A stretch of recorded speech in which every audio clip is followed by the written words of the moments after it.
On this episode of The Ant, I talked to a friend of mine, Saviaun, who is an artist and an astrologer, and we go kind of deep. It was kind of a nice convo between friends. I wanted to kind of pick his brain about, astrology, and because he talks about it to me sometimes, and I don't know much about it, so I wanted to kind of get his read on it and how it kind of plays into, what's happening now in the world and what might happen in the future, So, please check out Saviaun's Astrology. He does some readings. He's a musician. Look for his music. I will put it in the episode as well. So if you like the song, that's Saviaun. So go in and support. And this is more of a fun episode than a serious political episode. So thanks and enjoy the combo. Yeah, Saviaun. So we were talking the other day, right? Yes. And you were telling me how, and this is not the first time you've told me, that we're sort of like there's like a pattern of eras when it comes to astrology where, there's been you'll tell it to me better, but like a continuation of like earth signs for a long time, and we're heading to an era of like wind signs. And, tell me more about that. Remind me about that.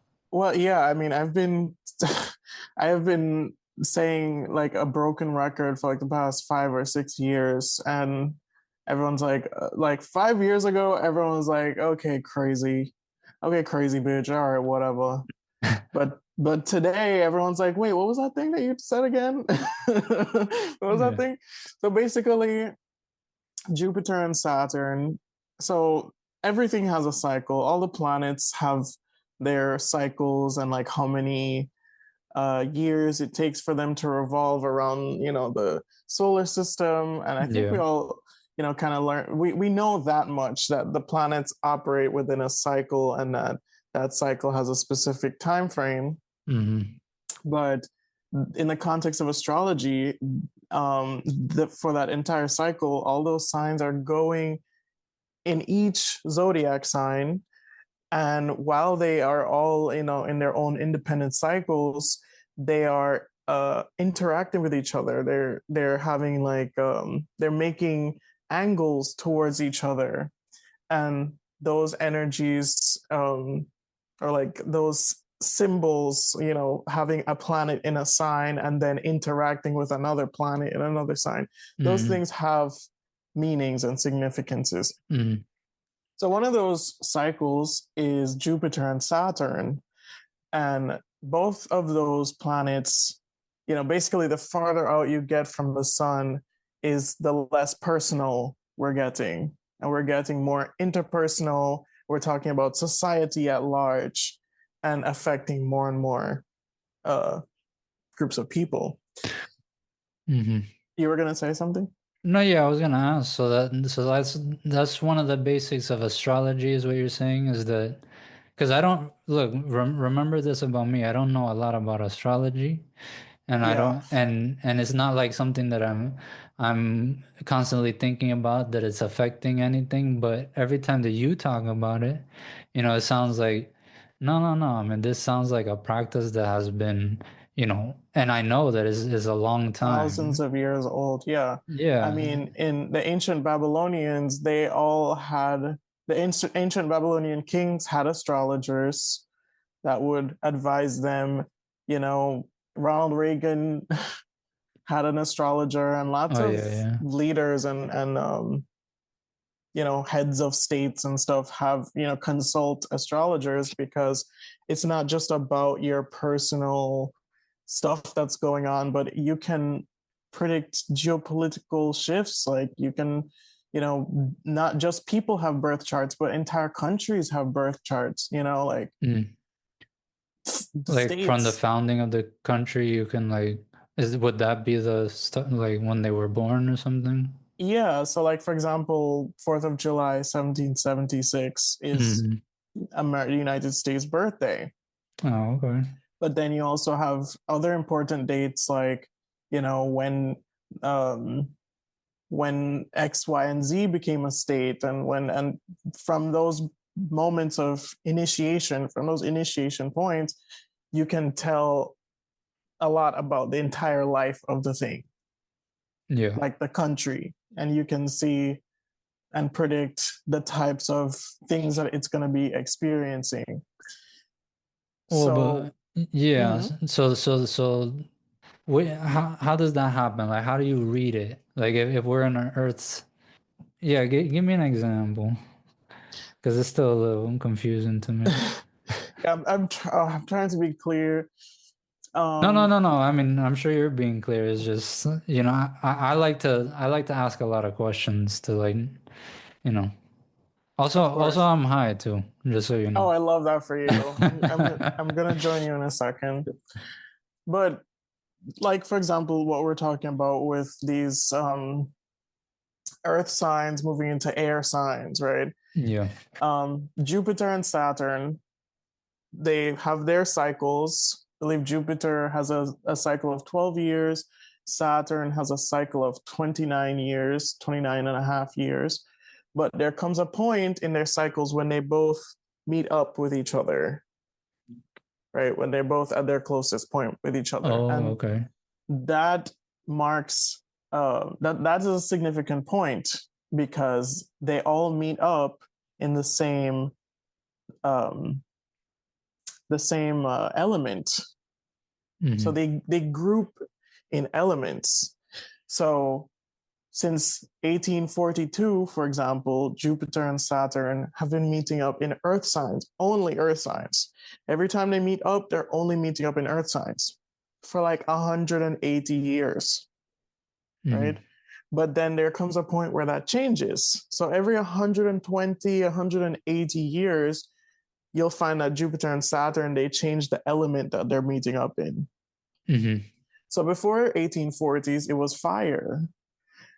And before that, it was water, right? For example. So now, since 1842, Jupiter and Saturn has been meeting up in Earth signs only. But beginning in 2020, Hmm. Jupiter and Saturn starts meeting up in air signs, and it will be meeting up in air signs for the next 120 years until 2159. And then what is it gonna go to the Earth They'll sign move into again? water. Oh, to another. Okay. Yeah, we won't be having Jupiter and Saturn in Earth signs for another 800 ish years. Oh, snap. Yeah. The last time that Jupiter and Saturn were meeting up in Earth signs before the 1840s was the 1100s. So So 700 years before. break down the significance between Earth and air and water and fire, I'm guessing is the fourth one. Yeah. So Earth signs, Jupiter and Saturn, they represent society and culture at large. Represents the government. Saturn represents the government, the people that make the laws, you know, restrictions and discipline, all of that stuff. That's how it relates to us personally. But on a grand scale, it refers to the people that make the laws, the people that make the restrictions. And then That's when you go, Saturn. that's Saturn. Okay.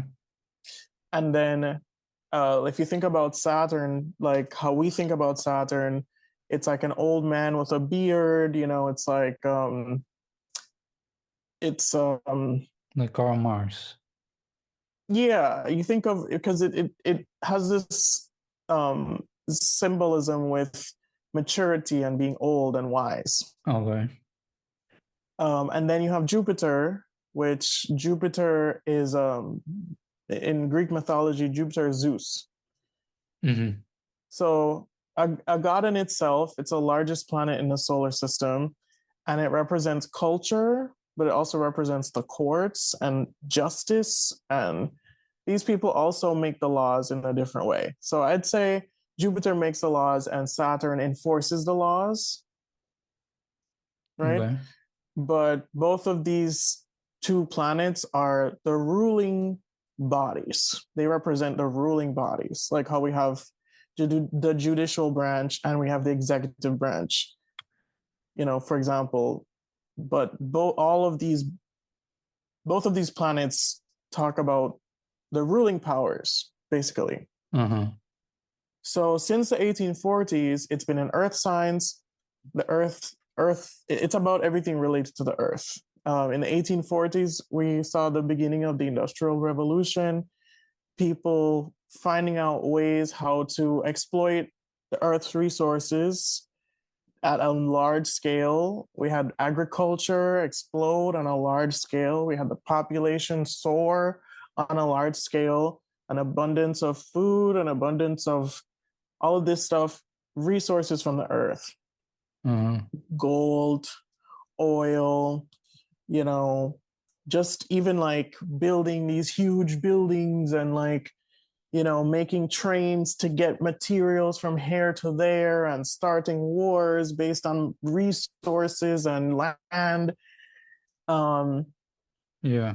and for financial gain, to gain Yeah. more resources, to gain more materials. Yeah, yeah, very material era. Okay. Yes.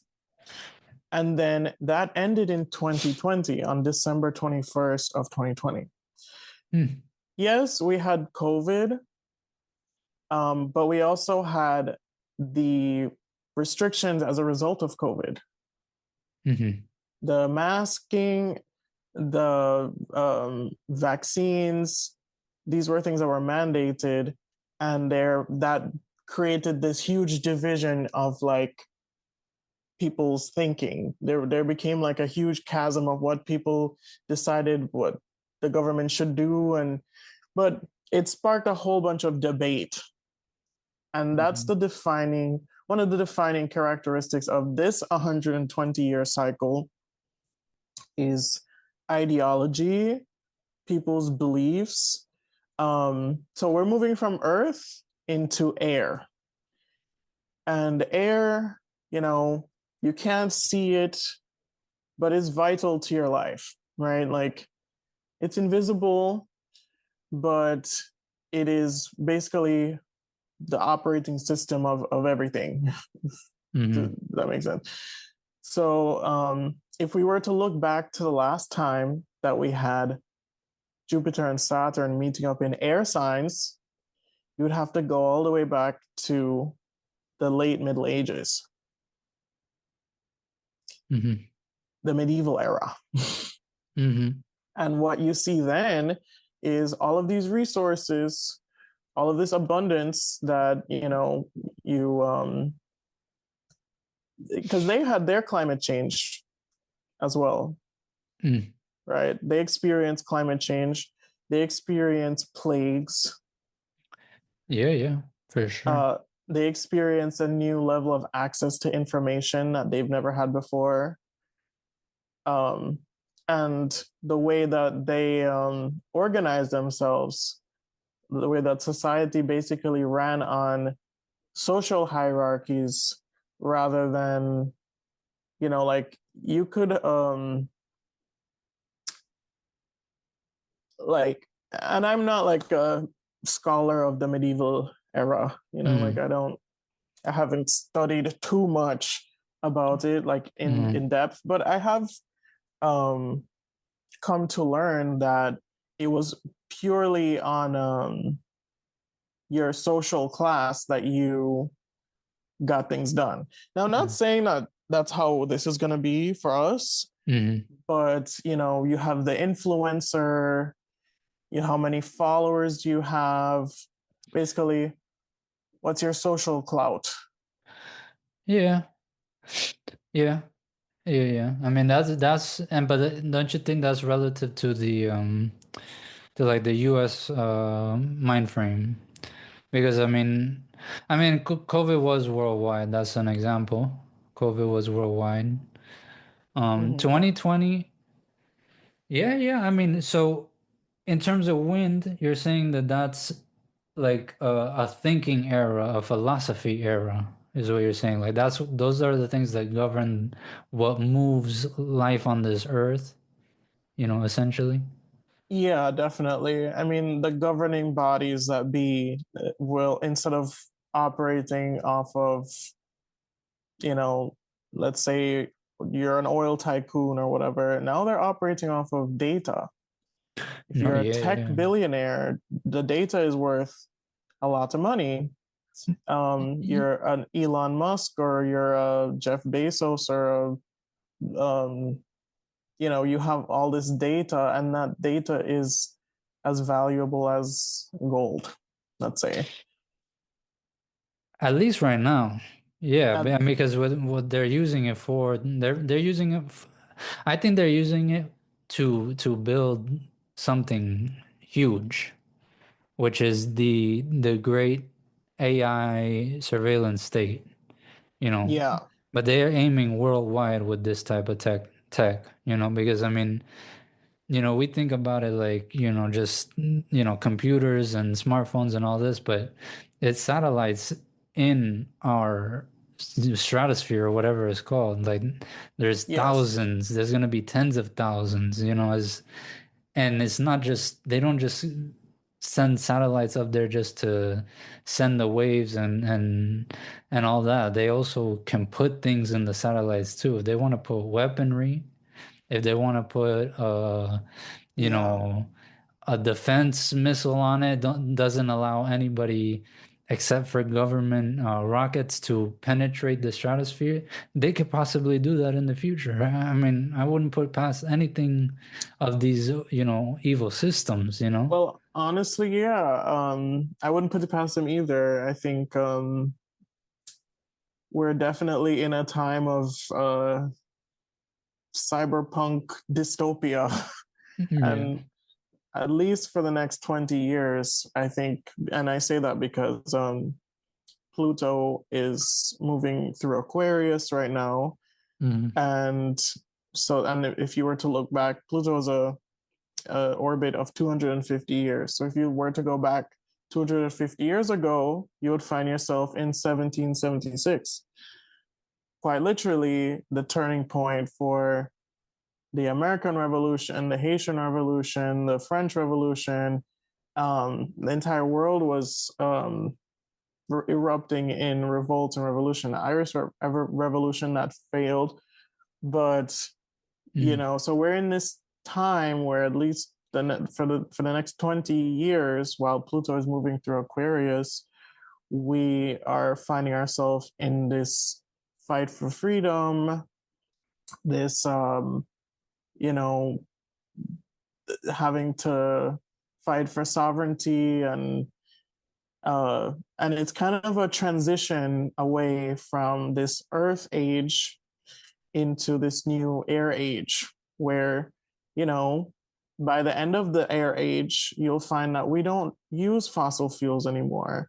We don't, our planet isn't dying anymore because we've transitioned away from the need for, we have the infrastructure. We've come to some sort of conclusion, and likely because of huge calamities, calamitous, disastrous things, Mm. um, that basically they're like, oh shit, I guess we should roll it back on the emissions.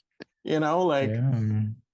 if you go back to the late Middle Ages, they were going through a lot of calamitous things themselves, like diseases, mass exodus of people, wars, like very long wars that like, and a lot of them were fought on the basis of ideology of what you believe in, um, you Yeah. know, Religion.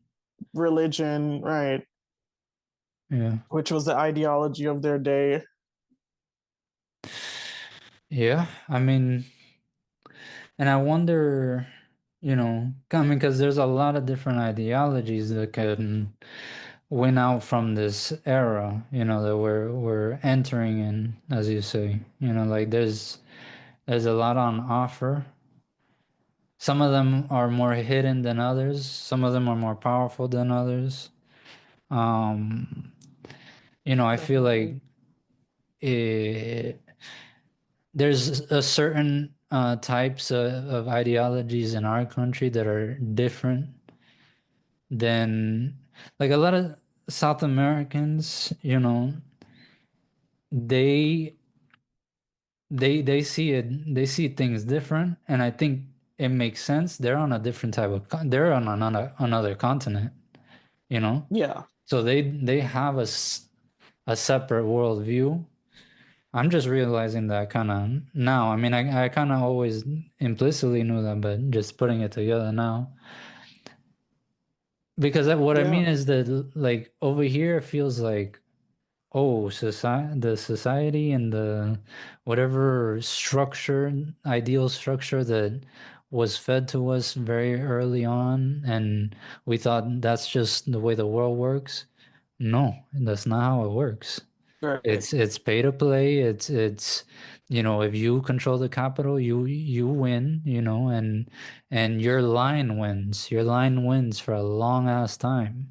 Unless Yes. unless the third generation fumbles the bag, which is, have you heard that kind of thing? Like people have studied, like, well, I don't know if people have studied, but people say that like every third rich generation, like I haven't it, heard that.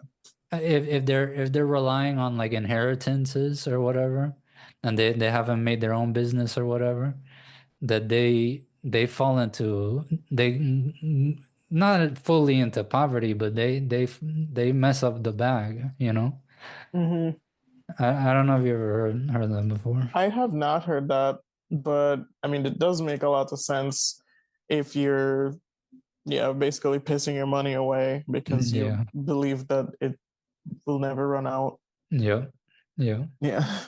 But it might be a myth. This is one of those myths of the internet. But um, so I mean, the ideologies that can win out, right? I mean, what do you think should be the ideology that wins out? Let me put it like that. Well, I think whatever ideology is is regenerative of humanity and that upholds human rights across the board for everyone, regardless of whatever that you, as a human, and even as a non-human, as a living thing, that you can have a that you can live and that is protected by the ruling bodies. That is something that is just implicit and inherent in your existence as a thing that is alive, human or Hmm. not.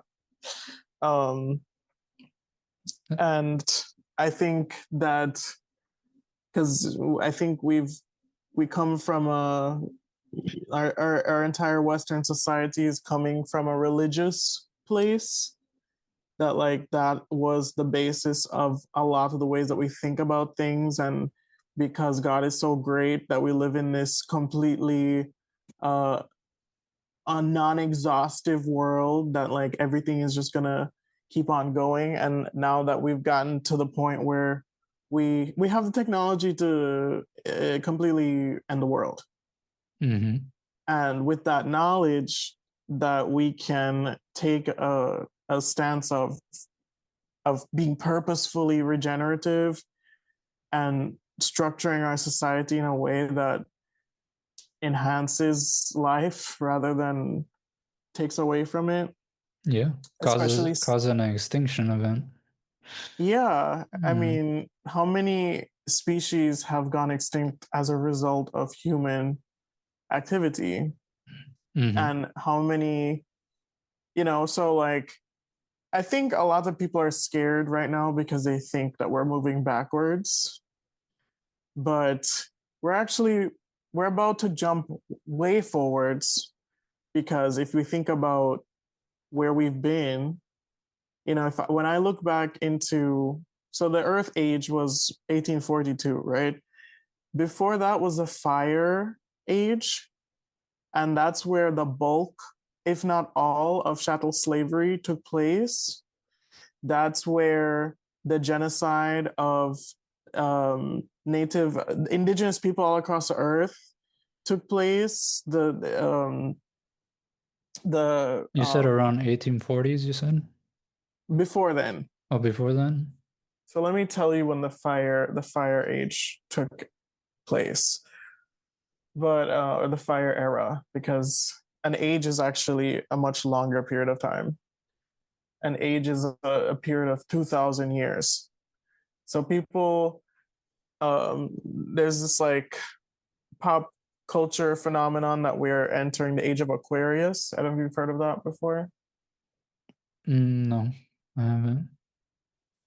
There's this song by the Fifth Dimension. It's like, this is the dawning of the age of Aquarius. That Age one, of Aquarius. yeah, You've heard that that one, song? I've heard that, yeah. So like a lot of people are like, oh shit, in the new age, and even in like non-new age spaces, like people are like, oh, we're entering the age of Aquarius, Mm-hmm. which we in a way are, but we're about 700 years away from that. We're We're not entering actually it. we're I mean, if you I if mean, you think about we're getting how closer. long these ages are, they're like 2,000 years. So 700 years in the grand scheme is a shorter period of time. It's that we can, it's not a light switch event. We're It's like a we're getting transition. ready to start thinking about it, in my opinion. We're not there Mhm. yet. We're not quite there yet, but we will be. Yeah. And so yeah, we might be 700 years out, but this is where the seeds are planted. Wait, but the age of Aquarius is supposed to be what? Like a awesome era or something, or So we've been living in the age of Pisces for basically 2,000-ish years.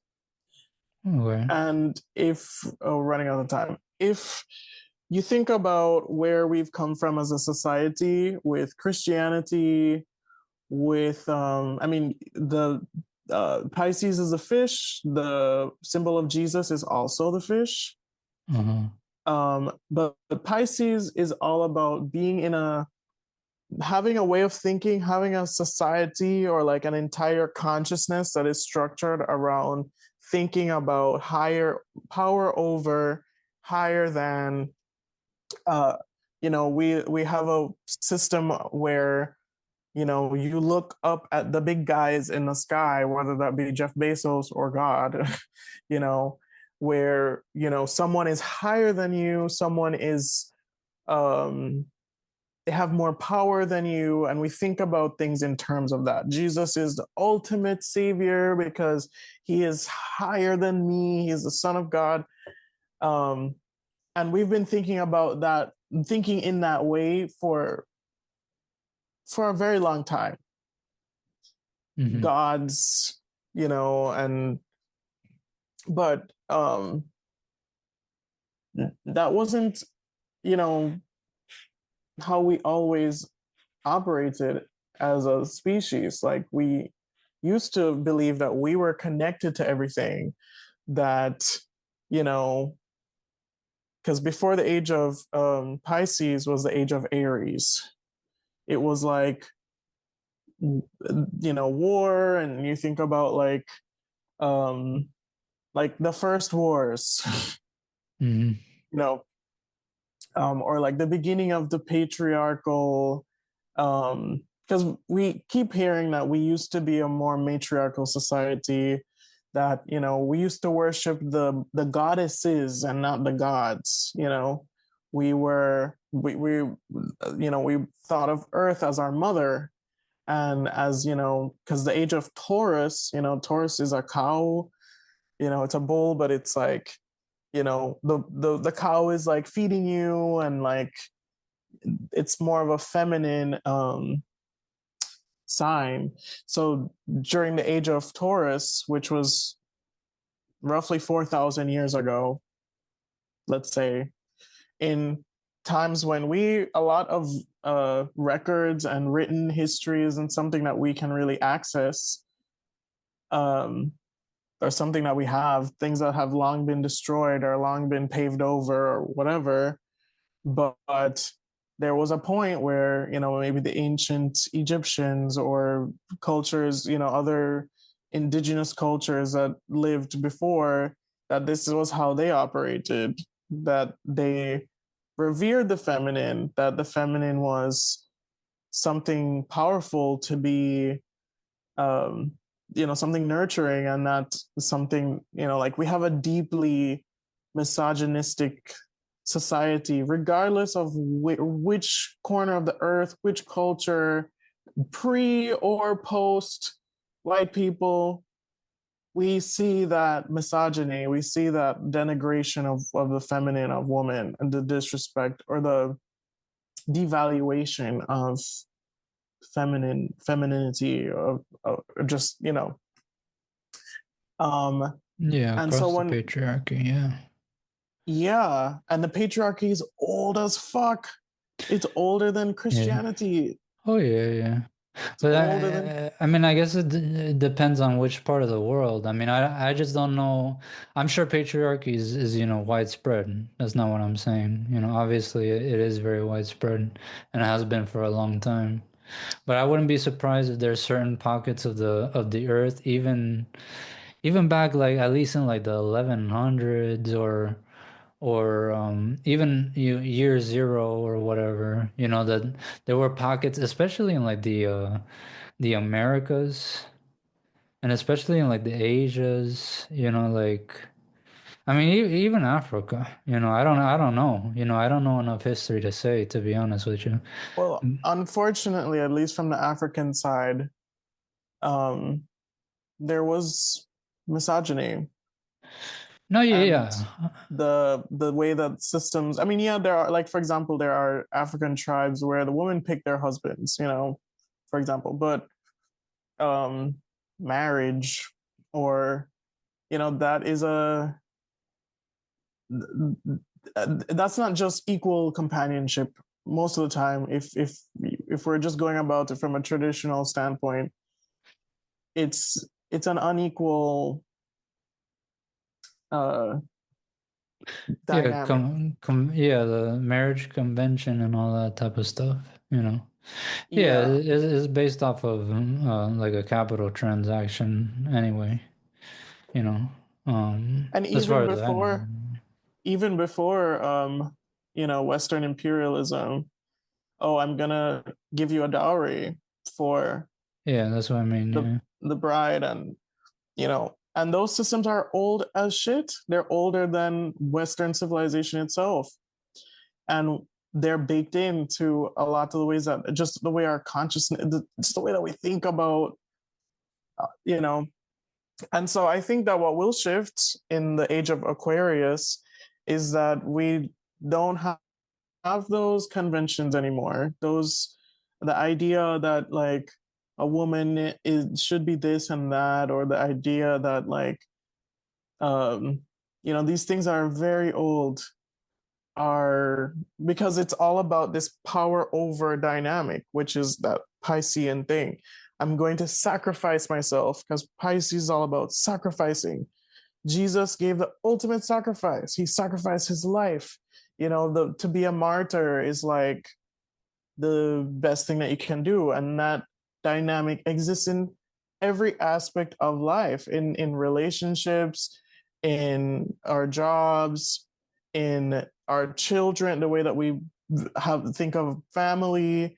Like, everything is all about this martyrdom. I'm going to sacrifice myself so that, for the greater good, or whatever. And even this pervades every culture in some form. And so when we move into uh the Aquarian age, it's more of an interdependence rather than I am giving power to you, I am empowering you, I'm going to church to worship you, or you know, or even like if you think about like a classroom setting, right? You have all these kids in a row, and then you have the Mm-hmm. one teacher in the front teaching everyone. Mm-hmm. Or you go to a show, you go to a concert, you have an audience full of people going to see one person, which that's just, we don't think about that as like that's just how it goes. But in that, in those structures, we have that dynamic built in, of that power over dynamic, if that makes sense, just baked in. And that's not gonna be a thing in Aquarius, is what you're saying. Like, it will Yeah, be more communal. yeah, We'll reach communism, is what you're saying. basically. Okay, so Might take 700 years, but well, then so since 2020, that's the beginning of us going towards that or building that. Are you saying it's the yeah. socialist age or is the communist age? Because or we gotta wait 700 years for the communism. So in 700 years, we'll be in the age of Aquarius, where Okay. which an age, like I mentioned, is 2,000 years long. And so it's more about like our evolution as a species, like in general. We are coming from a time when if you said that you weren't a Christian, you would be burned at the stake. You'd be burned alive. You'd be stoned. Mm-hmm. If you went against your government or whatever, like you'd suffer penalty by death. We have less than a minute. Yeah. I'll send you another link right away. Okay. I didn't know off the bat if Jupiter and Saturn were like the two biggest in the galaxy, but I guess they are, yeah. Well, Jupiter is the largest planet in the solar system. Yeah. Yeah, I think Saturn and Jupiter are the two largest. Yeah, actually. Yeah. That's what it says here, yeah. And then Uranus is like three times, no, it's actually only like a little less than half the size of Saturn. Yeah, so Uranus, the planet Uranus is about innovation and like the evolution of society, of its inventions. And interestingly enough, that planet, first of all, it was discovered because of the telescope. So Mm-hmm. because of an invention, it was discovered. But also it was discovered around the same time that electricity was itself was being developed, Oh, okay. in like the 1830s or 1860s. All right. Huh. So that has a lot to do with like the meanings of Uranus. And like the farther out you get, the more widespread or the more far reaching the effects of it are. So like, Pluto, for example, which is not a planet, but it still counts. Mm-hmm. Um, it basically, Pluto was discovered in 1935. Mm. What happened in that then? you know? So it does, 1935. yeah. This is 1930. Oh, 1930. Yeah. So Yeah.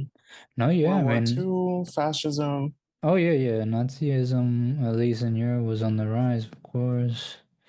But I mean, so do you think that astrology is like relative to your place and time? So let's say like a astrologer and like in India is like seeing it different based on the way like the Their planets sky align. is. Yeah, for them.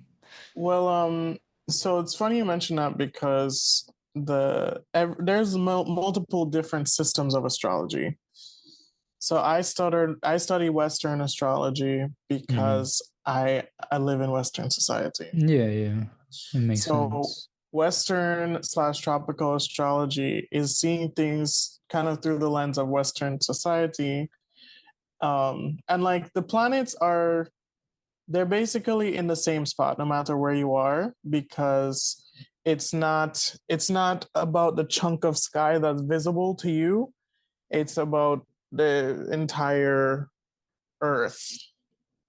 So for example, like even though I can't see the moon right now, the moon would still be in my birth chart, just at a, it's like let's say you had a cross section of the Earth. Like this is the Earth, right?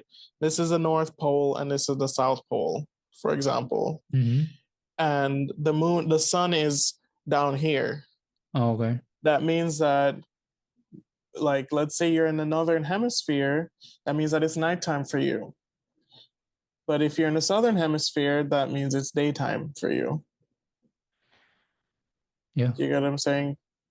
yeah, it's true. So, um, Okay, yeah, okay. So there's a lot of different factors that you gotta, you know. yeah, lots of different calculations. I mean, so like, the rising sign, for example, is relative to where you are. Mhm. So kind of scratch that. If I was here and the sun was up here, even if I was on the southern hemisphere, it would still be daytime. But that's because as you travel along the lines of longitude, the the way you calculate the chart is different based on where you are. Mhm. You ever seen Bad Faith, the podcast? Haven't. Bad Faith, is really good. It's really good. I've been listening to it for many years. And she kind of likes astrology too. And she had an astrologer on like a few months ago. Mm-hmm. And she Brianna, she like talks just for the most part politics on her show. So this was like something like, you know, for a treat for her, like she doesn't talk astrology Yeah. on the show. And it was very interesting, I mean, because the astrologer was also very political too. So um, it Nice. was a good talk, and like they even covered, like, I don't know, like the famous leaders or whatever, their Oh, their signs and astrology, stuff like their like birth that. chart and stuff. Yeah. Yeah. But no, yeah, I'll probably recommend that one to you. I'll send you the link later of that one because that's a good entry point, if anything. Yeah, I would love to hear that because that's literally, I mean, I don't really look at leaders' birth charts as much, which I probably should because it can tell you a lot about what's going to happen to them, career is going to be giving or whatever. But Yeah. I definitely want to check that out. Who are some just to shift the topics just a little, unless you want to keep rolling with this. I mean, Uh, we can switch topics. There was something I was talking about before the break. yeah. Just wanted to, I guess, finish up that conversation by saying that shifting from the Piscean age to the Aquarian age basically means deconstructing all of these societal like structures that involve this power over dynamic, and that basically we don't even need to do anything. I think just over time they are breaking down, as science, progresses, and as like, we have the capabilities to do more and more, like as a species, that those lines are going to get blurred, and things won't mean as much anymore, and the people who thought that way are going to pass away, and the new generations won't care as much, and eventually you'll get to a society where, oh yeah, you're a trans woman, oh cool, oh you had a womb transplant, oh congratulations, like whatever, like we just are no longer going to have this like um this, like, oh, I'm better than you because XYZ, and I'm superior, he's superior, she's superior, like, or he's the president, or even things like that. Those are structures that are born out of that, like the way that our government is structured, the way that almost every aspect of our life is structured. So that's what the age of Aquarius really means. And I don't think we have even a clue of what that society could look like. And I think that technology is going to be a huge factor in why we get there. Technology and science. And because Aquarius rules those things as well. And we're getting a taste of it now. My question will be, if isn't that contingent, like that us getting to Aquarius, of there being a revolution? Okay, because we're talking about humanity, right? We're talking about what the projection of humanity is, right? Not the other Mm-hmm. animals and other life forms. I'm assuming from astrology. Yeah. Because I mean, if we don't, transfer something now, like the rest of the life forms are gonna, there's not gonna be many left, that are living Yes. among, with us if we're surviving, So it Yeah. either has to be a revolution that happens soon, and it completely is like a structure shift throughout the whole entire globe, and we, get certain scientific checkpoints, right. That would take a lot. That's a revolution. Mm-hmm. That or the counter revolution. The counter revolution that they win. They get what they want in terms of, the capitalists and the top dogs. They set off the bombs, so to speak. Mm-hmm. It could be any type of thing. It could be, diseases. It could be, plagues. It could be whatever. Uh, that they win because their lines win. They eradicate every other line or most of the other, ethnicities, types of people, you know, Yeah. because they win the tech war. They win the resource war. You're saying it yourself. We're exiting a era based on Earth resources. They got all the resources, you know, Yeah. but they don't have all the resources just yet.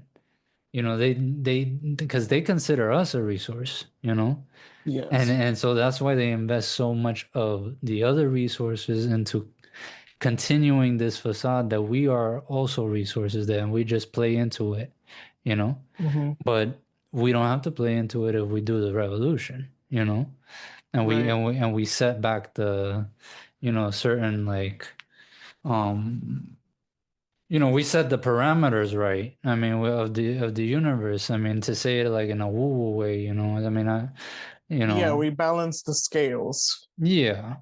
And Well, that takes a yeah. lot of human ego search, a lot of ego sort of, in my opinion, that's always how I see it. Like we would have to do like a mass culture shift, you know, that's I gonna think take a it's lot. happening. I think it's happening because the thing is with astrology, it's about the circumstances around you changing, and that is what spurs people. That is what creates the change, because things change, and then because things change, people change, and then, you know, like, for example, 2020, right? Like, that was, a lot of people were adapting to their circumstances, and the circumstances are going to change. I mean, Aquarius is a sign that it's a, if you were to think about imagery of Aquarius, it's barren. It's a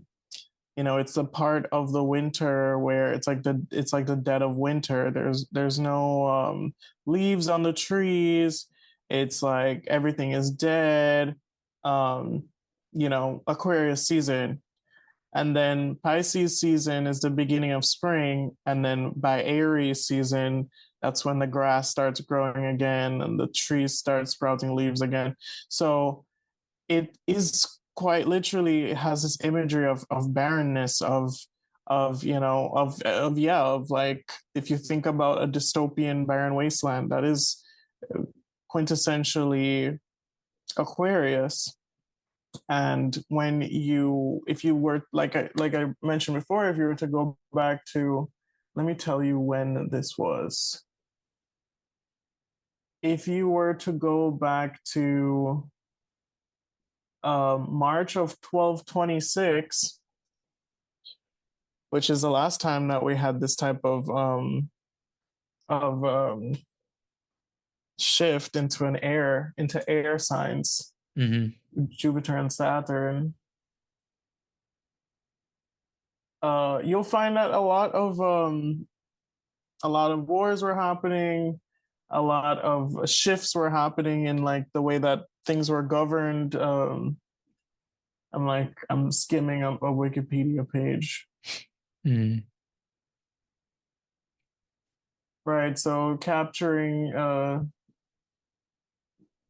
they captured a leader of Khwarezmian Empire. Oh, like a Persian. It was a Persian. But you don't think that Sultan. that was happening every year though? That somebody was getting captured every year or Oh something? yeah, of course. I mean, this was a trend, but what it meant, or like the significance of, because like we captured Osama bin Laden, but us capturing, for example, the United States capturing Maduro. uh, Maduro has bigger implications and things. It's not the same because we just have the way we're thinking about it has changed, and like the Well, but implications that it has changed. that's the Western bias in the astrology. Eh, Mm-hmm. I mean, Yeah, I don't definitely. It's know. Western astrology. No, Yeah, yeah, Western astrology, exactly. Because Osama, I'm sure, I mean, this whole Maduro thing, I'm sure the people in Iran right now are like, oh, yeah, that was yesterday, you know? I mean, right. they're used to that type of stuff, you know? Yeah, It is, I wonder what their charts are looking like and how they're, yeah, I wonder how the astrologers over there in that type of world see it too, you know? I have to hear from them. I'm after our talk. I'm definitely gonna look more into it because I'm not gonna lie. I haven't been keeping current on world events as it relates to astrology. Like Iran has a chart, United Yeah. States has a chart. No, yeah, I'm sure it's I like could, a lot of research and like trying to pinpoint with certain. I don't even know how it works, but I really don't know yeah, how it works. called transit. So basically, as planets move around the zodiac wheel, they're going to interact with the planets of that country or of that president, and it's going to trigger certain points where it could lead to circumstances for this event to happen. For example, the United States could experience some type of terrorist attack that shocks the country between basically now and the middle of March, because Uranus, which is a planet of shocking, surprising events, is making a square to the United States moon. And the moon represents the people and the general population. When the last time that it was opposite, you know, when Uranus was opposite the moon of the United States was 9/11. Hmm. So it's that type of like surprising, shocking, which Mm. we've seen a lot of shocking events. But there is like a pinnacle of that, if that makes sense. Yeah. Well, coalescing around this moment is what you're saying. Yeah. Yeah. No, yeah, I mean, I could see it. I mean, there's a lot of things that are, you know, going haywire. And what things have been on your mind in terms of like things in the world and things you've been reading, things you've been researching, interested in, stuff like that? I recently went on a deep dive yesterday because I found out that Niantic, the company that made Pokemon Go, Okay.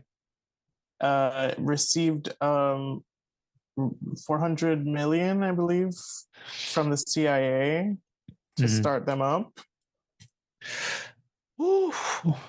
And I remember in 2016, you know, it was a huge thing. Everyone had Pokemon. I had Pokemon Go. I was in Jamaica, and even Hillary was like, Pokemon, go to the polls. Like Oh, okay, okay, okay, okay. You it see, was, they're ahead of us, Savion. They're ahead of us, you oh, know? yeah. Well, I So, believe that some of these people have astrologers. That's why I believe that some of but these you think that people, that's why they're ahead of us? Because they got more astrologers. no, no, well, no, but like, I think that's a part of why they're ahead of us. They can, I mean, they're creating the trends, but they're also predicting what's next and then going out ahead of that. Yeah. You know what I think? I think that there's always people in the let's say the working class, all right? The class that doesn't necessarily wield the power in that moment. They'd always know. There's people who have read certain books, or not that they always know, but they have certain pieces put together, and they spread Hmm. certain knowledge, and keep certain knowledge, building alive within the culture. Maybe, sometimes covertly. Sometimes I think that's the best way to do it. You don't let your enemy ever even hear you, you know? Right. It's very hard to do it right now. I mean, look at us, you and me, you know? Yeah, we're talking on Zoom. Hello. And we and All we the, and we play Pokemon Go, you know? Like these yeah. these are things that, in 2016 we were at a certain age where, yeah, probably we were hip to the conspiracy that, oh, watch what you say around mics, you know? Hmm. We probably heard that somewhere, Yeah, you like know? your CIA agent is watching you, but we never thought We that it was Pokemon. Yeah, and we didn't understand, the ramifications of that privacy, giving Hmm. up privacy. You know how many terms of use, continue, continue, continue, continue, we have done through our whole lives? So Yeah. many, so many. Like that family that what was it? They had a Disney Plus subscription, so they what was it? I have to look this up. I don't know. My attention span, my memory is like shorter and shorter, but this was like last year. Uh, Um, but they basically, okay, so the Disney Plus terms and conditions were used to block a wrongful death lawsuit. Um, Basically, this family went to Disney. mhm, So he signed up for a 1 month Disney trial in 2019. And mhm. then in 2023, he went to the park and, Maybe you got an oh, injury or something? his wife had a fatal allergic Oh my reaction at God. a Disney World restaurant and she died. And he filed a wrongful death lawsuit. And um, Disney was moving to dismiss the lawsuit on the basis that he signed up for a Disney Plus subscription free trial in 2019. And so that he And gave up his wife's rights and that terms of use. I That guess that that's what they're saying. the UK, and his lawsuit was dismissed. So it's like, oh well, you actually can't file a lawsuit against us because you signed the terms and conditions. Huh. But then I see another story here. Oh wait, no. I don't know what ended up happening. Yeah, I would need to look that. They dropped their demand for arbitration, so I guess they were able to go through with the lawsuit. But I'm sure it's because of all the bad press that they were getting. I'm sure if they could have just, Yeah, that's the people power. That's the yeah, people power. exactly. And I do think that is a power that we have because um, if you want to see a revolution in astrology, you look to Uranus and you look to the sign Aquarius. So Uranus is, all the innovations and whatever, but it's also innovations in the terms of expansion of rights. So, like, sure, inventions and the plane and TV, but also like the civil rights movement, for example, in an American, way. And that's happening all over the world for lots of different people all the time. But basically, for the next 13 years until 2033, so not 13 years, Uranus is going to be in Gemini. It's been in Taurus since 2018. So, we've been seeing Bitcoin and like the expansion of the financial, cryptocurrency and all these things. Taurus is all about money and, uh, you know, the banking system. And um, it's also about food because it's the bull, right? Like the calf or like Mm, the cow. Um, okay. so there have been innovations in that area since 2018.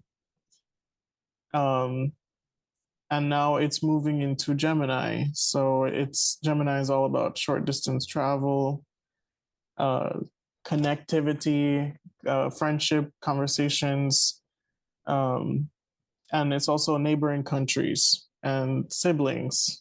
So siblings were like alliances, forming alliances, deals and agreements, and all those things. So, oh, basically, until 2033, we'll be moving forward in those areas. We'll be seeing evolutions in those areas. So, it enters Gemini in April, but we've already seen NATO is like, they're up, they're kind of having rumblings, and even like the United States alliances with countries is being Jeopardize. challenged, jeopardized, and that's restructuring the entire. Uh, I don't know. I don't know. I mean, in certain ways. I mean, in terms of like the relationships in South Latin America with yeah. Colombia and I mean Ecuador, they got that guy in the bag. Mm-hmm. And Venezuela is still a challenge for them, and I mean Mexico, in a certain respect, is kind of like I don't know, they're a little liberal, but I mean at the same time too, they got like certain radical traditions that are very respectable. So I don't know, like I don't know. I've just been upset about that whole thing, about the whole, yeah, the relationships. But it's not even the relationships. The relationships were always bad. It's just Oh the yeah. the extent to which the bullets are flying and the ramp up is happening and then the bullets will fly, which is the worst thing about it because we're old enough to know how this works. This happened in Afghanistan and Iraq. you know when they do a build up and they attack a country, it's a way to start beginning the war, the long war. It's not Mm-hmm. just a one and done, we're in and out, you know. Right.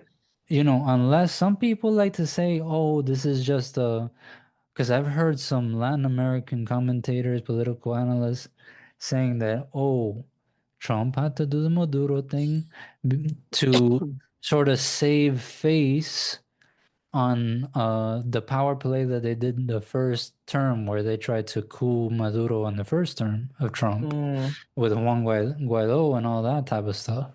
You know, is it I that see. he just wanted to get a publicity stunt, power grab? I'm gonna go steal this man, even though it's against international law. It's already, I could always pin it on Biden that, you know, nobody cares about international law, you know? I could Right. he has that on the Democrats, and how are the Democrats ever gonna win anything if that's on their record, and they don't expunge that from their record. They can't. It's Right. impossible.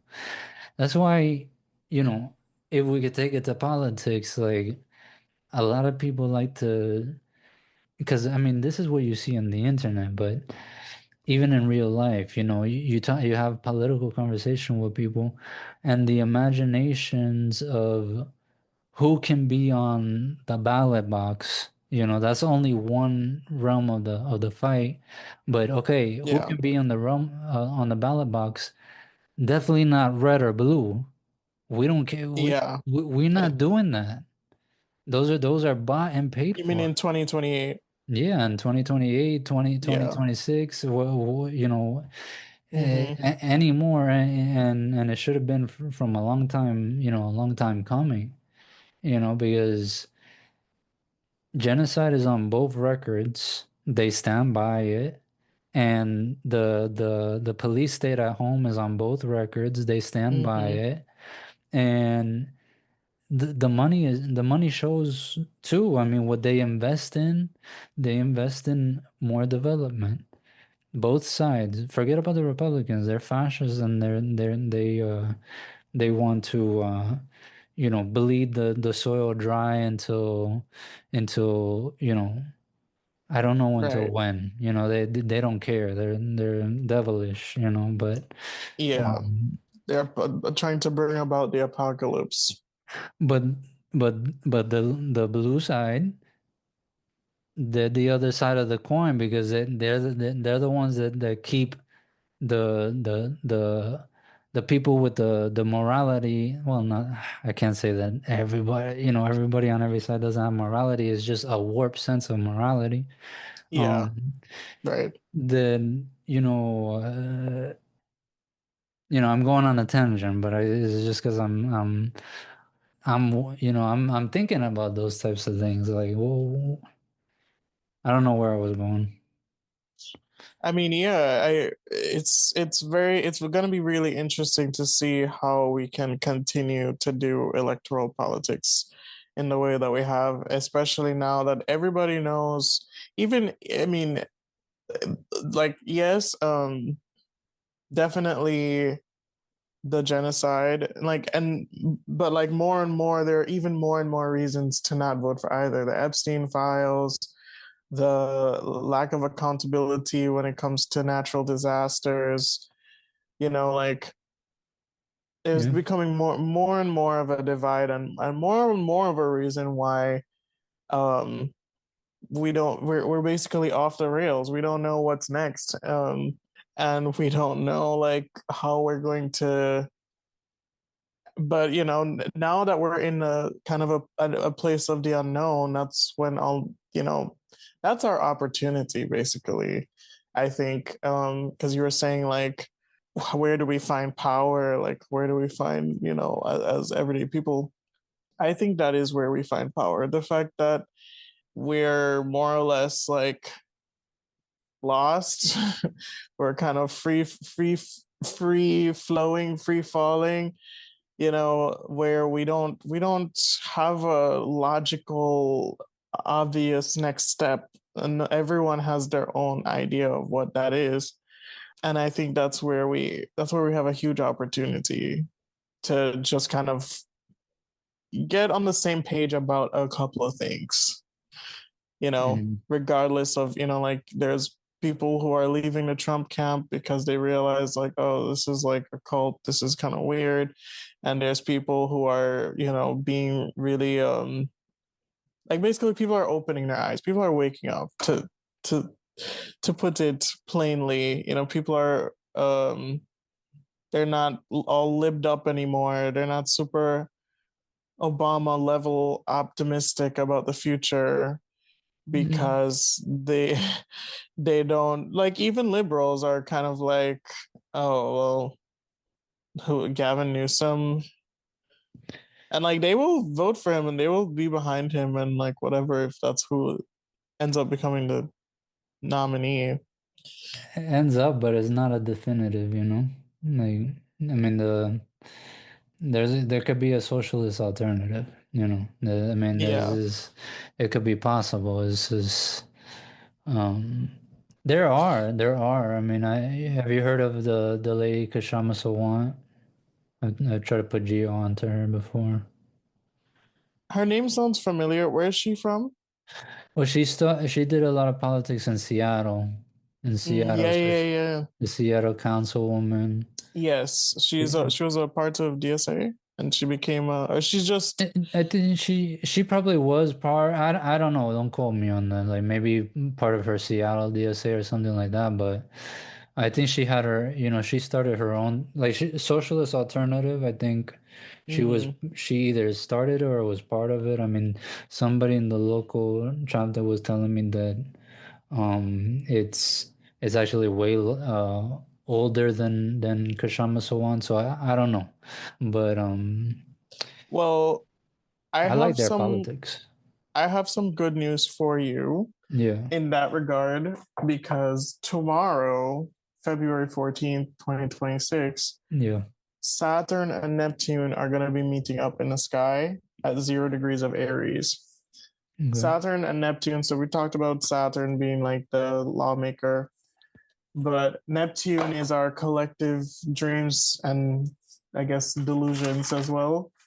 yeah, And um, it also like kind of dissolves whatever it touches. So it happens every 36 years. The last time it happened was in 1991 when the Berlin Wall fell, or was it 91? Yeah. The Soviet Union ended, apartheid in South Africa ended. This is kind of big because when I look back in history, these were huge turning points for a lot of revolutionary movements. Saturn, Neptune coming together, because Neptune represents disillusion, it represents illusion, dissolving. You know, so like since 2012, Neptune has been in Pisces, which is the sign of its where it's the most strong. It has the most impact. And in a nutshell, since 2012, well, we started off 2012 with Donald Trump starting this whole birther conspiracy that Obama wasn't born here. Right, that is the yeah. beginning of all of this, of where all of this is coming from. So now we're at the end of that transit. Well, what do you So now mean where it was coming from? Like the all of beginning of Trump?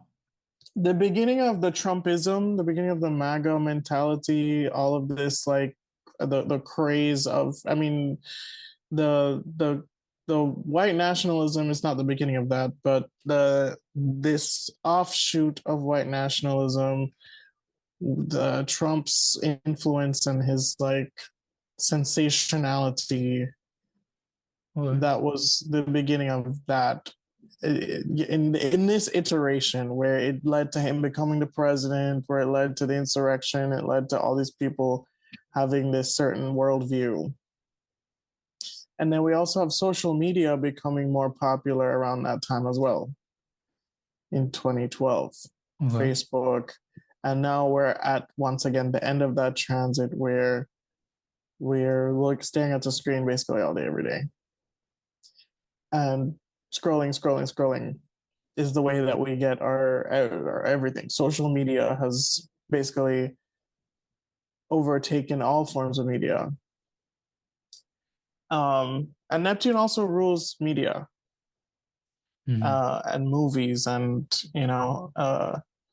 special effects and all these things, AI, Photoshop, all of that is ruled by Neptune.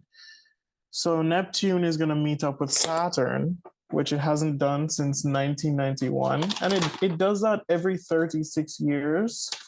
It was doing that during the civil rights movement. Yeah. But I wanted to give you some hope here because literally tomorrow we're going to be having this transit. And usually it happens multiple times over a course of years. But the last time that we had Saturn and Neptune come together was between 1987 and 1991. And during that time, Iran was big in the news. That was during the Gulf War, right? During what year? Between 87 and 91. It sounds about that time. I mean, that's one of the history things that I don't know about too much. The Gulf Wars. But I mean, from what I've heard, I can imagine what they were about. What the power players were. But yes, So U.S.-Iran relations often come up when we see a Saturn-Neptune conjunction. Also, Russia tends to come up because it activates a certain part of their birth chart as well.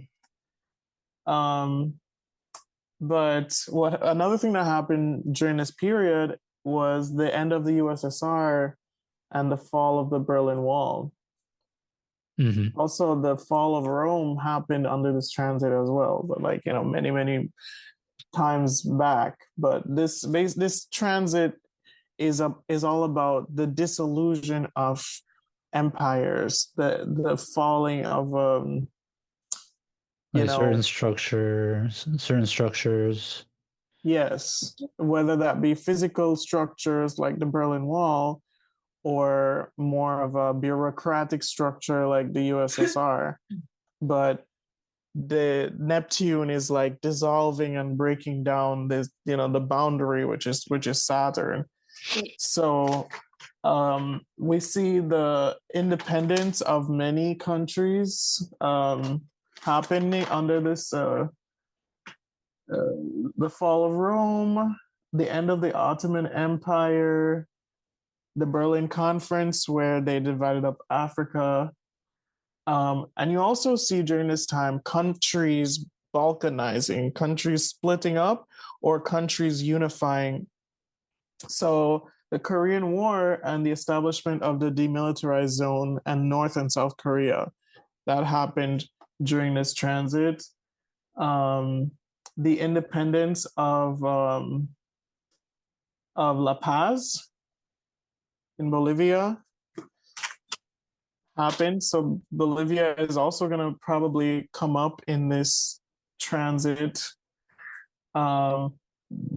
Poland, Romania, Bulgaria, Lithuania, Belarus, Czechoslovakia, after the end of the USSR, all of these countries were, gained their independence, became countries. South American independence, the Spanish-American War happened. The Boston Tea Party also happened because this was like the precursor to the American Revolution. So all these things that I'm explaining happened when Saturn and Neptune came together in times past. How long do they stay in the same alignment? Like, is that like a day, a moment in time? It's like a couple of months. So basically, it will happen multiple times over a course of years. So we had a Neptune Saturn conjunction last year. Let me tell you when. But it happened last year. It's going to happen again tomorrow. And it's going to happen a couple of times throughout the next couple of years. But it's basically the evolution or like the turning points that bring about the end of an empire. So basically between tomorrow, the 14th, and the 20th, it's going to be together at the same degree, which is 0 degrees of Aries.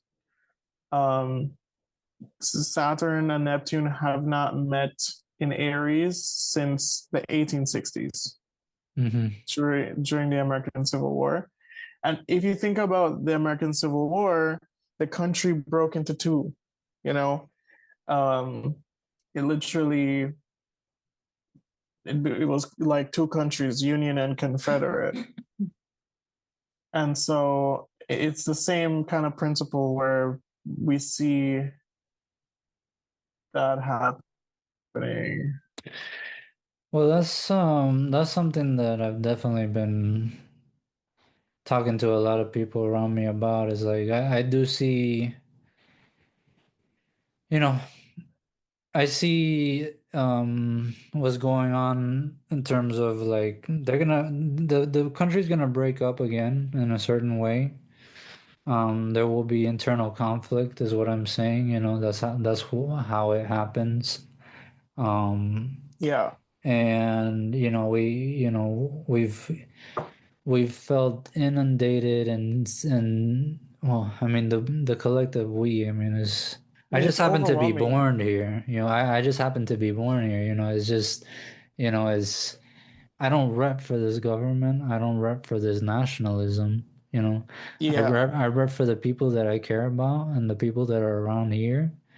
Because I know that there's good people around here, and it's not just around here. I know that it's like that everywhere, you know. yes, So, but there's other forces that see it different, and what they see is an opportunity of to ransack a dying empire. If we're talking about it in like political terms, they see an yeah, opportunity to just ransack a dying system that they know because of certain pressure points, um, in politics and population size, even like what science says. I mean, who are the people that fund science?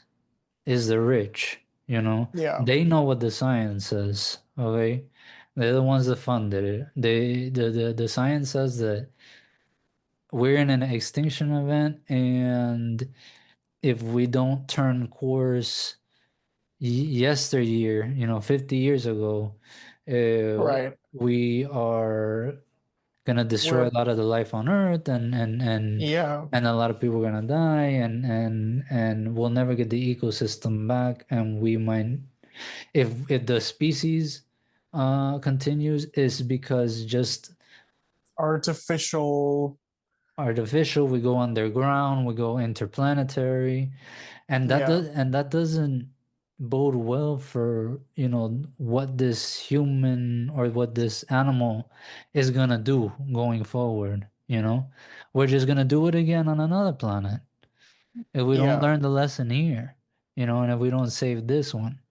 There's no And I way. think that lesson will be learned because at the end of the day, when rich people launch themselves into space and regular everyday people have to fend for themselves, humanity is, I think, inherently inventive, inherently curious, inherently innovative. Because, and I've seen this, like for example, in Gaza, they did not have batteries to, they ran out of batteries, they ran out of power.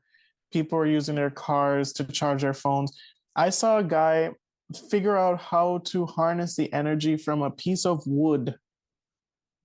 Yeah. He was able to charge his phone with a piece of wood, right? So I think that as a species, even if we're dealing with this like aggressive cancer called capitalism that is bleeding us and sucking us dry, there will come a point when the everyday regular people are going to, we're not going to need the systems anymore. They're going to be collapsed to a point where it doesn't make sense to go to the mall to buy what, like we will transcend the need for these systems, I feel. And will we bear the brunt of the disastrous consequences of billionaires' actions? Yes, we have, and we will continue to.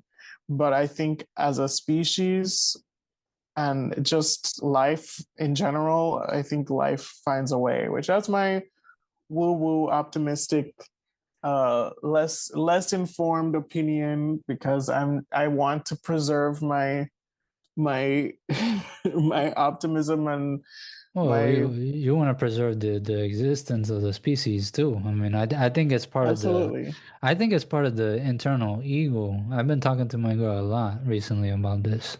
That like Yeah, I feel like it's the ego part of us, the thing that the evolution created within our mind to keep us pushing, to keep us churning, to keep us repopulating, you know, yeah. that says like the self is the best. The self needs to continue. The self needs to live. And the self is Mm-hmm. so important that we will create a copy of ourselves. And we need to. It's a natural imperative that we do, you know? Yeah. And and I don't know, I'm not an ego expert, but to me, on a collective level, we don't achieve a certain level. I don't know why I keep phrasing it like that. It's not like in certain pockets it's existing. It exists. A lot of people are living and trying to build, you know, Yeah. systems that actually work, you know? Um, so I'm not trying to say anything against that. That's what we need to copy. That's what we need to do. Mm-hmm. And I wanted to touch what you were saying because I see it like that. Like, let's say, for instance, right? The country is really a federation of states. And that's why we call it a federal government, because that's the government that is the overseeing of the federation of states, and that's where there's state governments. Mm-hmm. So, there's a web, but it only works as one country if they all decide to be part of the country, you Yeah. know? And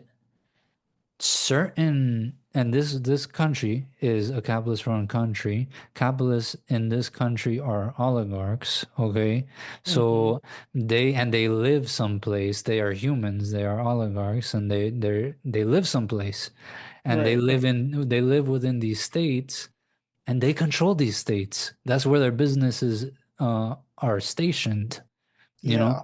so when you see Elon Musk go from California, where he was a big booster of the economy.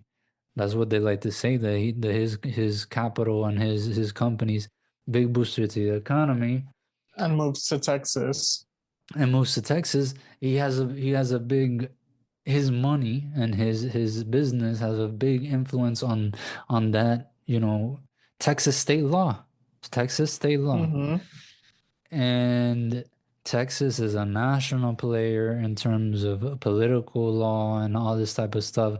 That's why Elon Yeah. Musk made the move from state politics to federal politics. And that's why he put money into Trump and he cashed out on that investment. He's still cashing Yeah. in on that investment, no matter what the propaganda says about them being at odds or whatever. That's not how these people work. They don't care Right. about And now interpersonal. he owns a social media platform, so it is even extending beyond, any country. And Oh yeah, now he's always been transnational. yeah, right, exactly. But this idea of like a one world government or whatever, uh or like, like this AI surveillance state that is global, for example. I feel like that might be what they are trying to build, Yeah, they're building that. They're trying to build it. Yeah, for sure, for sure, for sure. They can't build it without workers though. The Yeah. thing is that they're trying to build it with very specialized workers. And they always do this divide and conquer strategy where they're like, no, yeah, you are a bourgeois. You might be a worker, but you're the PMC or whatever, blah blah blah. No, I Hmm. mean, you're the one that with the power. If you're the one building the tech that it controls the world, you're the one with the power. We see that Yes. with like BDS across the Mediterranean, where like there's been port workers that have shut down shipments Hmm. going to Palestine. So yeah, I mean, is a lot of Yeah. things at play. Class consciousness. And uh kind of to bring it back to this Saturn Neptune thing, something else that happened under Saturn Neptune is Karl Marx wrote the Communist Manifesto Oh damn, in 1848 1848. when Saturn and Neptune came together, and that led to an entire, across countries. Continents, tricontinents, so many different places. I mean, every single Yeah, continent in the world, touched. yeah, it led to revolt. It led to people um having that boost and that growth in class consciousness. Also, the first union was formed, the Trade Union Congress, the Knights of Labor in the United States, 36 years later in 1882. Huh. Um, that the you know The first was union. the first union in the United Oh, States snap. was formed under this Saturn Neptune conjunction. So now we're seeing this again, and I found the dates. It's we've actually had two of them already. So this is the final one. The first was in June of 2025. The second was in August of 2025, and this is the final one, February 14th through the 20th of 2026. And it's Hmm. happening at 0 degrees of Aries. And it hasn't happened. There has not been a Neptune Saturn conjunction since in at 0 degrees of Aries specifically since 12th century BC, which was when the Bronze Age collapse took place. When the 12th century, you said, or 12 12th BC? 12th century BC. Oh, 12th century BC. Okay. So literally, what we're experiencing, about to experience, is monumental. Oh, and I wanted to also mention in 1809 when Neptune and Saturn conjuncted during the South American independence. These were uprisings that led to South American independence, because I think Colombia gained their independence in 1810, I Oh, believe. and I'm no expert. I could look it up though. Yes, Let me see. Colombian independence was in 1810. Okay. So in 1809, Saturn and Neptune conjuncted, and in 1810, Colombia saw their independence because they developed these guerrilla groups. The farmers became soldiers, and they were organizing amongst themselves to protect these soldiers. And basically under the guise of just being everyday farmers, they basically fought the War of Independence and won. Well, and you're saying this in Colombia. This was in Colombia. And you're saying the 1810s, you said? Yes, 1810 Okay, specifically. well, but then that created the history of what happens that still exists in Colombia. The guerrilla groups that are in control of the coca production. I mean, Oh they, yeah. in a certain respect, I mean, look, it's very taboo to talk about, that history, but the history is, I wish I knew the history even more, but this side says that it's all evil, it's all, a drug kingpin business. They paint it as evil. The base of that whole guerrilla movement is farmers. Mm-hmm. They're growing their native plants that they have protected and been a part of on that piece of planet for hundreds, even thousands of years. Yeah. So they could do what they want, first of all. If they wanna form a militia group, or they wanna protect themselves with guns, just like we say we want to, then they Right. can too, you know. Yes. But they warp it. They warp the story with propaganda and different things like that. Um, Wow. and I don't know. It's just it's very interesting because I'm trying to learn a little more Spanish, and I'm talking to this lady on in Ecuador, and Mm-hmm. she knows about Ecuador politics, and so she's the one that got me on the learning about Daniel Noboa and all him. He's the president over there, Mm. and The one that's compromised. compromise for sure. He has Mm-hmm. a very cozy relationship with Trump and Milei as well in Argentina. I mean, this man is trying to give up the Galapagos Islands, a To the scientific United States? treasure, to the United States to build a military Wow. base on the Galapagos Islands. Wow, I did not know that. Yeah, and among other things, I mean, multiple military bases on their own soil, not just on the islands, but on their own soil. And Mm-hmm. so she was telling me, right, about Colombia, and how Petro and Daniel Noboa have been, kind of beefing this last month a little bit, because Noboa says that, well, Gustavo Petro never has, something serious to say about the drug problem, and doesn't really want to help on the drug problem and stuff like this, right? Mm. Daniel Noboa got elected because of the drug problem, because of he Mm. propagandized the drug cartel aspect of his own country. He amplified that Yeah. as a social issue, when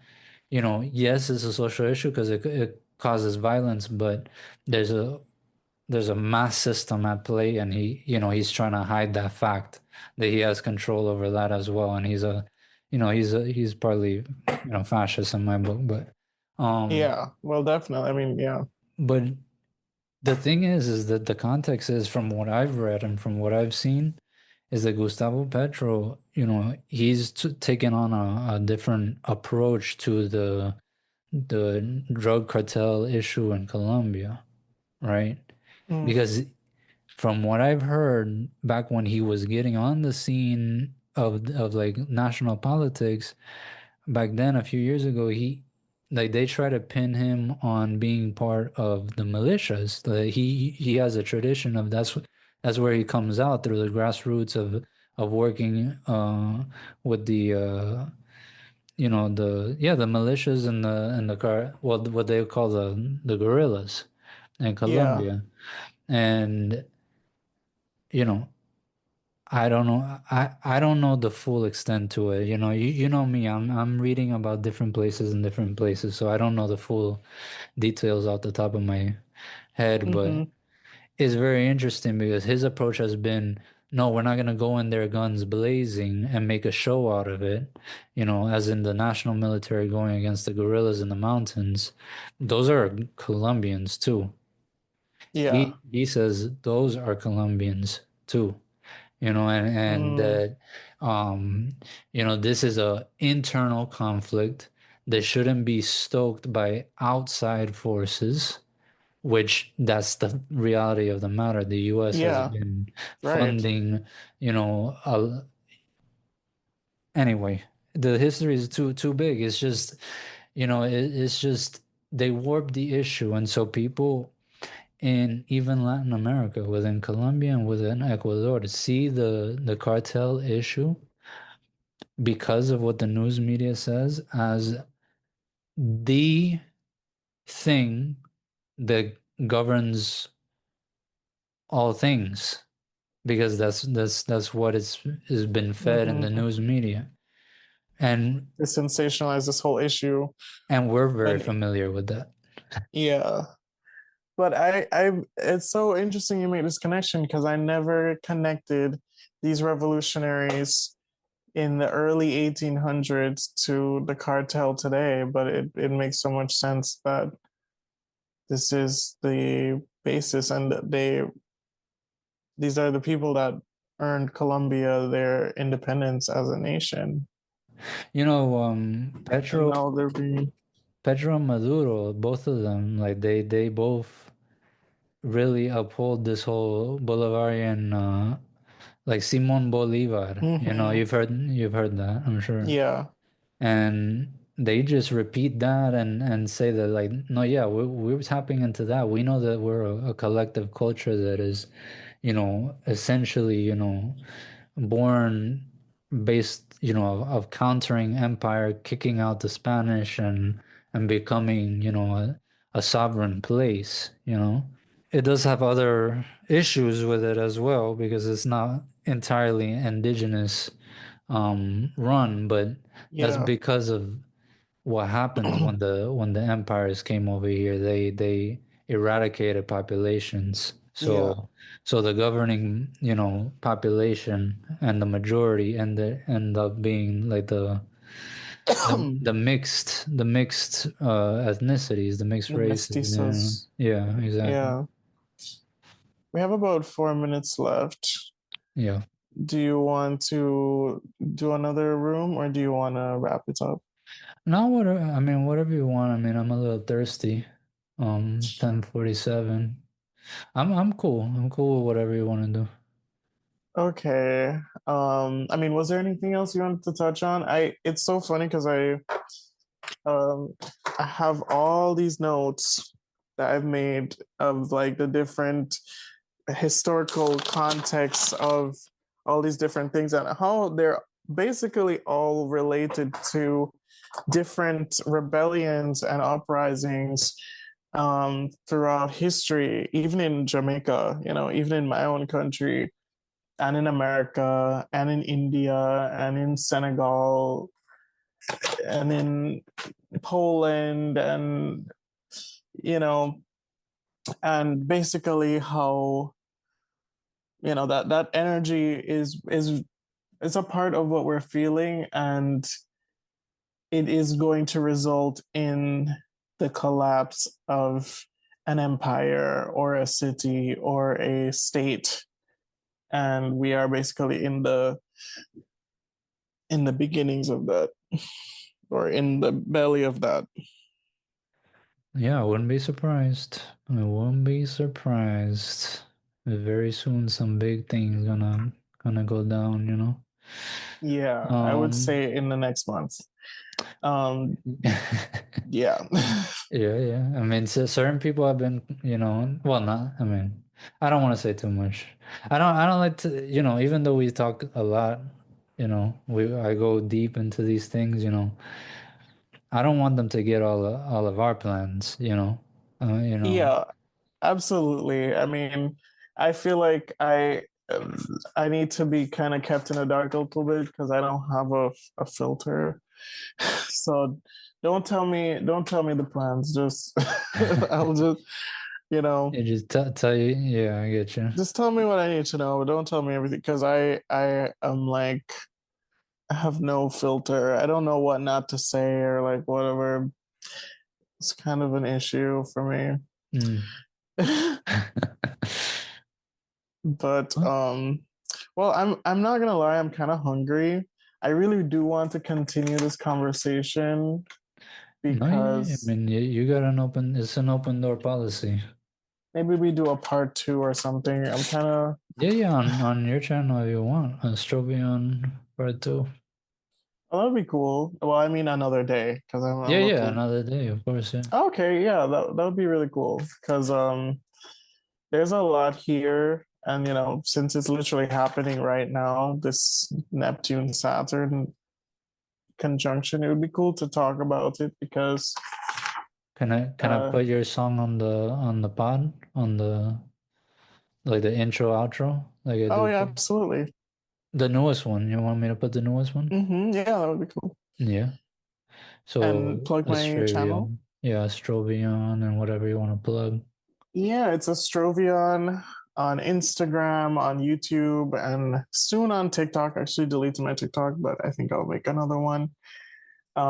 It's ASTROVIAUN.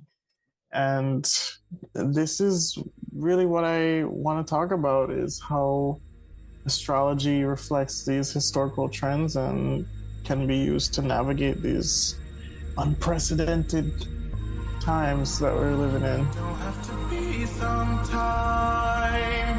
It don't have to be a while. If you wanna be yourself, not a moment to waste. If you want to taste eternity, you have to be a part of me. Open the gates or turn away. It's all the same. It's all it takes. If you want to paint the